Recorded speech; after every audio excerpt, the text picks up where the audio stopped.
আসসালামাইকুম, আমি চাঁদনি চলে আসলাম নতুন ভিডিও নিয়ে। এখন বাজে ভোর 6টা আর আমি ঘুম থেকে করছি 5টার সময়। আর কেন উঠছি, কোথায় যাচ্ছি, কি করছি, সব বিস্তারিত তোমাদেরকে বলবো। কারণ আমি হঠাৎ করে যাচ্ছি ঢাকা।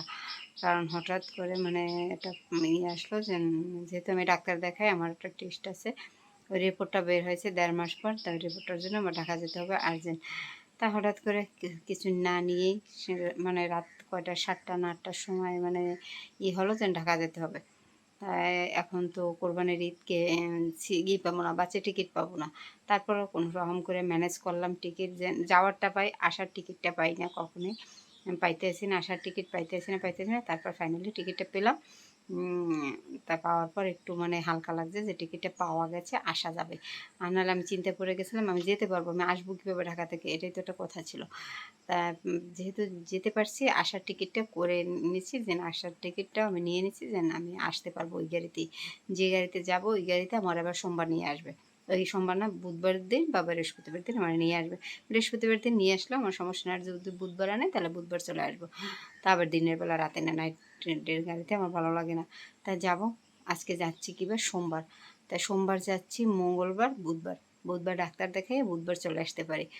কারণ ডাক্তার সকাল 9টা থেকে বসে পিজি হসপিটালে। তাই আমি তখন 9টার সময় যাই দেখাবো। আর আমি কালকে মঙ্গলবার রিপোর্টটা হাতে নেব।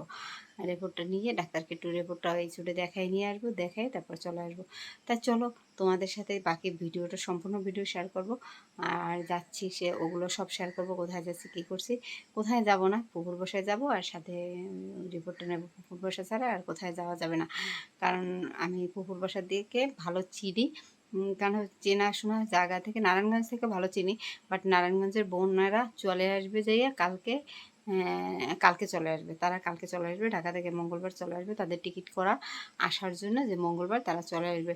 তাই তাদের সাথে আমি কিছুতেই আসতেও পারবো না, আর তাদের বাসায় যেয়ে থাকতে পারবো না। কারণ আমার তো আসতে হবে বুধবার। তার জন্য তাদের বাসায় আর যাবো না। আমি চলে যাবো যে শুধু মিরপুরে, নারায়ণগঞ্জে ঢুকবো না, ডাইরেক্ট মিরপুরে ঢুকবো। তাই চলো তোমাদের সাথে বাকি ভিডিওটা সম্পূর্ণ শেয়ার করব রিল্যাক্সভাবে। সেটা হলো থেকে কী জানে বলে, বাস থেকে এগুলো আবার বাকি ভিডিওটা শুরু করবো। তাই তোমরা আমার জন্য একটু দোয়াও করবে, যেন আমি ভালোভাবে সুস্থভাবে যেতে পারি, কোনো সমস্যা না হয়। ঈদের সময় তো ভিড়, অনেক সমস্যা হয়, কিন্তু পরিচিত গাড়ি, সমস্যা হবে না। তবুও তোমাদের কাছে একটু দোয়া চেয়ে নিলাম। প্রথমত গাড়িতে উঠে নিলাম, দেন আমি ঢাকার উদ্দেশ্যে রওনা দিলাম ডাক্তার দেখানোর জন্য। আর কোরবানির ভিতর তোমরা বলবে কেন গেলে, আমি একদিনের জন্য যাব, আমার রিপোর্টটা দেখাবো, তারপরে চলে আসবো। মোট আসা যাওয়া নিয়ে 3 দিন লাগবে। তাই 3 দিনের ভিতরে আমার কাজ শেষ হবে, তারপরে চলে আসবো। তাই যাচ্ছি, একা একা যাচ্ছি। ফার্স্ট টাইম ঢাকাতে একা যাচ্ছি। এর আগেও মাকে নিয়ে গেছি, এবার একা একা যাচ্ছি।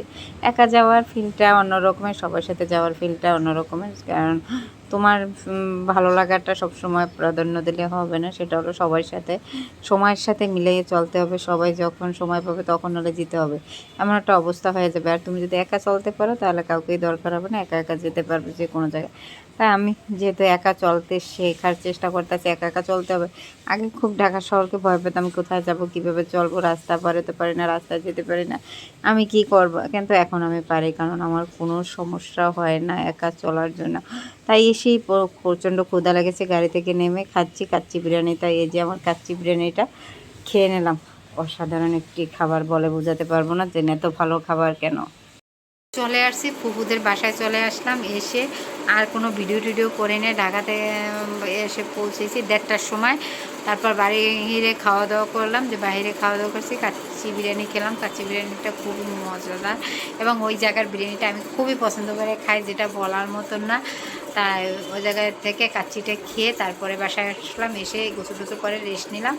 তাই এখন আবার আসছি যে একটু ভিডিও করে, রাত বাজে 9টা, খাওয়া দাওয়া করবো। তাই চলো খাওয়া দাওয়াটা করে নিই, কালকে আবার সকালে বের হতে হবে। তা আগে খাওয়া দাওয়া করে নিই। আর আমি অনেকটা শুকিয়ে গেছি, দেখতে পাচ্ছ আমার গাল টাল ভাঙা ভাঙা লাগতে আছে, অনেক শুকিয়েছি, যেটা বলে বুঝতে পারবো না।